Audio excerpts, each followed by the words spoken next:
वर्मा जी, बाकी तो ये रिपोर्ट में बहुत कुछ चीजें आई गई, मुझे 1, 2, 3 करके 3 बिंदु बताइए जिन पर आप लोगों की नाराजगी है, आपत्ति है, कष्ट है। ये सरकार के लिए इतनी बड़ी परीक्षा कराना भी चुनौती है और छात्रों के लिए भी, प्रतियोगी छात्रों के लिए परीक्षा देना ये उनके लिए भी चुनौती है जी। तो हम चाहते हैं सरकार इस पर ध्यान दे, आयोग भी ध्यान दे, इतना दूर परीक्षा देने जाना और लड़कियों का होम सेंटर न बनाना, और अगर लड़के भी इतना दूर जा रहे हैं तो ये कहीं ना कहीं प्रतियोगी छात्रों के साथ अन्याय हो रहा है और कहीं ना कहीं उनके साथ इनका एक आर्थिक शोषण भी है। सरकार को इस पर ध्यान देना चाहिए और आयोग को भी ध्यान देना चाहिए। तत्काल इस पर जो है कोई ना कोई एक्शन लेना चाहिए। सेंटरों की दूरी कम कर देनी चाहिए। जो सेंटर की दूरी 400, किसी का 300, किसी का 500 किलोमीटर दूरी कर दी गई है, ये समझिए कि छात्रों के साथ उनका मानसिक शोषण भी है, आर्थिक शोषण भी है, और कहीं ना कहीं अगर जब इतना दूर छात्र जाएगा पेपर देने तो उसके लिए एक मानसिक तनाव की स्थिति उत्पन्न होगी। रजत यादव, मुझे समझाइए, ये जो पीईटी 2022 इम्तिहान हो रहा है, इसके 3 बिंदु मुझे बताइए। 2000 रुपए फूक के पहले तो आपको जो आपका बस का किराया या ट्रेन का किराया उसको दीजिए, फिर वहां जाके, क्योंकि ऐसा नहीं होता है कि आप सुबह पेपर आपका 9 बजे है तो आप सुबह ही 7 बजे वहां पहुंच जाओगे। अगर मेरा पेपर गाजियाबाद में होगा और मैं गाजीपुर का रहने वाला हूं तो मैं कोशिश करूंगा कि एक रात पहले पहुंच जाऊं, और एक रात पहले पहुंचूंगा तो मेरे को किसी होटल में या कहीं रुक के किसी आश्रम में रुके काम चलाना पड़ेगा, उसके लिए मेरे को अलग पैसे देना पड़ेगा। मतलब बेरोजगारों से पहले तो आप फॉर्म भरने का, पेपर भरने का आप पैसा भरवाइए, उसके बाद फिर आप उससे बेरोजगार से, जिसके पास 100 रुपए की कमाई का साधन नहीं है, जिसके घर खेती किसानी से जैसे तैसे चल पा रहा है उसके माँ बाप की कमाई से, आप उससे किराए का पैसा वसूलिए, फिर उसके बाद होटल में रुकवाने का उसका पैसा। और ये क्वालिफाइंग एग्जाम है, आप पिछले पीईटी का उठा के देख लीजिए और अब तक उठा के देख लीजिए कितनी परीक्षा आई है पिछले 1 साल में जब से पीईटी हुआ है, और कितने उस पर पेपर लीक हुए हैं। जितनी तमाम परीक्षाएं, आप चाहे शिक्षक भर्ती के ले लीजिए या जो यूपी SSSC अन्य भर्ती अगर आती है उसके देख लीजिए। लेखपाल की एक भर्ती, एकमात्र जो बड़ी भर्ती अभी पिछले 1 साल में लेखपाल की निकली थी, अगर हम दरोगा की बात कर ले, क्या एक जो सरकार का इसमें कारण दिया गया है कि भाई नकल नहीं होगी, क्या गारंटी है सरकार की कि इन लेखपाल की भर्ती और दरोगा भर्ती की तरह नकल नहीं होने वाली है? ठीक है, ठीक है। मनोज पंडित, आज के तकनीक प्रधान समय में ये किसने दिमाग दिया कि गाजीपुर का आदमी गाजियाबाद में इम्तिहान देगा तो इम्तिहान पवित्र हो जाएगा? ये किसने दिमाग दिया? एक, आयोग को। दूसरा, सामान्य रूप से यह परंपरा रही कि बच्चियों को जिले में ही सेंटर दिया जाए, क्योंकि उनके आने जाने में बहुत सारी समस्याएं। ये इतनी बड़ी भर्ती पूरे प्रदेश को मत के रख दिया, ये क्यों? कहां से पैसा आएगा? सुरक्षा की जिम्मेदारी की एक समस्या पैदा हो जाएगी।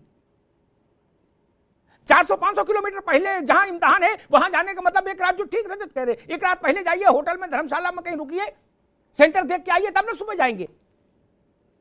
ऐसा क्यों करते हो जिसमें ऐसी समस्याएं हो? और जब परीक्षाओं का हाल ये, अभी दरोगा भर्ती देखी, लेखपाल की भर्ती का इम्तिहान देखा, 8000 पद और 15000 मुन्ना भाई। तो ऐसा क्यों किया इसमें कि इतनी बड़ी परीक्षा ये पीईटी 2022, इसमें ऐसा फैसला कर दिया आयोग ने कि पूरे प्रदेश में हाहाकार मचवा दिया? मनोज जी,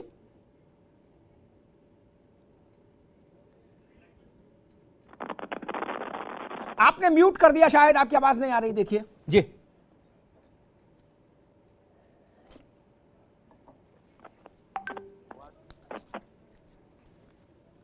जी, ये जो पिछली बार से जो 3-4 बार ये हो रहा है सब कुछ ना, उसी परिस्थिति को ध्यान में रखते हुए आयोग ने फैसला किया कि आप देखिए, जब छोटे छोटे थे तो हाई स्कूल इंटर के एग्जाम भी बहुत दूर दूर होते थे, दूसरे तीसरे जिले में जाना पड़ता था हाई स्कूल इंटर का एग्जाम देने पर। लेकिन चूंकि आज टेक्नोलॉजी इतनी ज्यादा आगे हो चुकी है कि अब पता ही नहीं चलता कि कहाँ आप हिंदुस्तान के किसी भी कोने में बैठ जाइए, आप कहीं से भी कुछ भी कर सकते हैं।